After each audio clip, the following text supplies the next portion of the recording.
Well, South Africa's government says it's doing its best to deal with attacks on foreign nationals.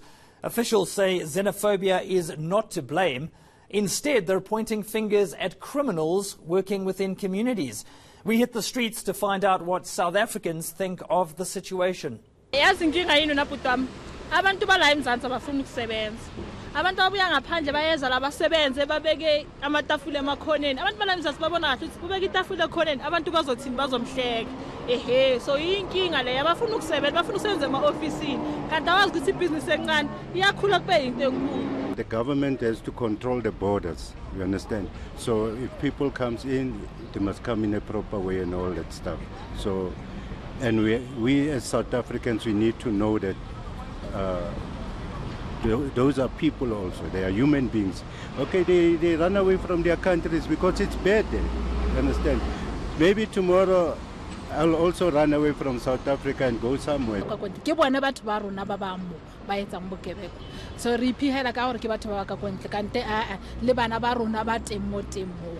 So it just shows in our nature how really we are not really Afrocentric as we claim to be. I mean, it's violence against humanity, you know. So we should treat it as such and stop saying, no, it's now Afrophobia and what. Those guys, what they're doing, it's criminal. We cannot put Africa in the name of a criminal act, you know. Well, some Malawian nationals are opting to head home after several attacks in Durban. Let's get some perspective. Joining me now, political and social commentator Mighty Jaime. Thanks so much for joining us. Pleasure to be here. Looking back on the past 2 decades, I tend to think of Thabo Mbeki and that famous speech, "I am an African." When you reflect on the latest attacks in KwaZulu-Natal, that seems a lifetime ago. Well, there's always been a discrepancy between the political rhetoric around Pan-Africanism and the expressions of that on the ground. So we've seen a lot of Afrophobia manifesting itself in South Africa over the last 10 years, so to speak.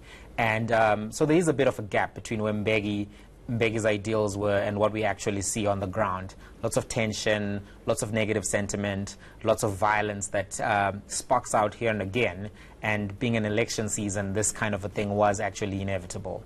Mighty, we keep hearing this phrase, criminality, criminality, criminality, but are we not missing a trick here? Isn't the real issue social economic circumstance? Because we tend to see these attacks in areas which are very often impoverished. Is that not what is squeezing out this xenophobic sentiment in these areas? So I think it's important to recognize that xenophobia and xenophobic attacks are criminal.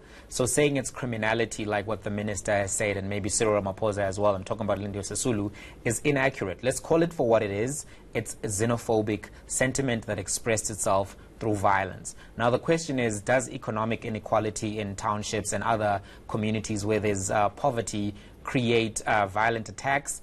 Not really, right? There are wealthy people in townships, right? These particular attacks, even though there is the language of economy around them, are directed particularly at these foreign-owned shops and at the foreign nationals. So the narrative that is just the affluent or the successful foreigners who are living in townships isn't quite fully accurate. It doesn't fully address the fact that there is resentment that is spread sometimes by community leaders, sometimes by politicians, which makes African foreigners in particular the other, which is very weird considering how we were not divided along these lines before the scramble for Africa and before the kind of computations that we saw through colonialism. Yeah, absolutely.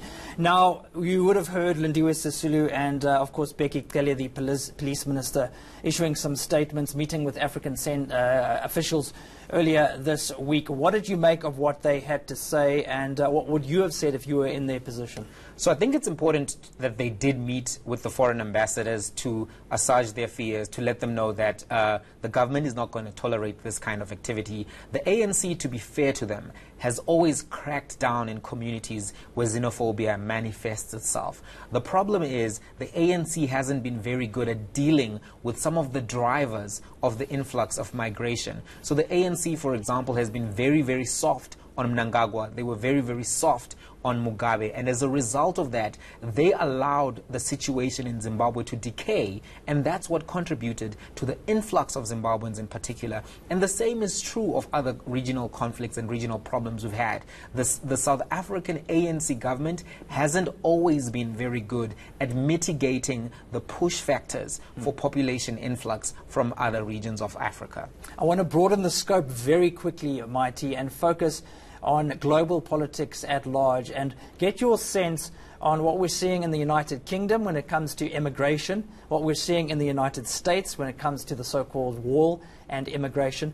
Are we seeing a surge in nationalism on our own continent as those forces are at play in the Northern Hemisphere? It's very strange because the so-called populist leaders in South Africa, the EFF, they're very welcoming to immigrants. So there's a bit of a discrepancy in that kind of analysis in terms of like what's happening in the EU, what's happening in the US. When you compare it, the so-called populists in South Africa, the EFF has been very welcoming. They've actually said we're all Zimbabweans, we're all Nigerians. So there's a bit of a discrepancy there. But in terms of the mega trend, we are seeing that places where nationalism is manifesting also oftentimes go along with places where xenophobia rises and sentiments of the other become very vitriolic and become very negative, leading to attacks in many instances, or leading to the kind of rhetoric we've seen from Trump, we've seen in the UK specifically. Some important insights. Thanks so much. That's Mighty Jaime exploring the implications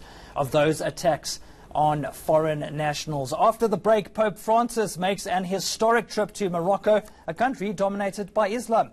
Plus, the top destinations for young African professionals who are immigrating. More on that in a moment.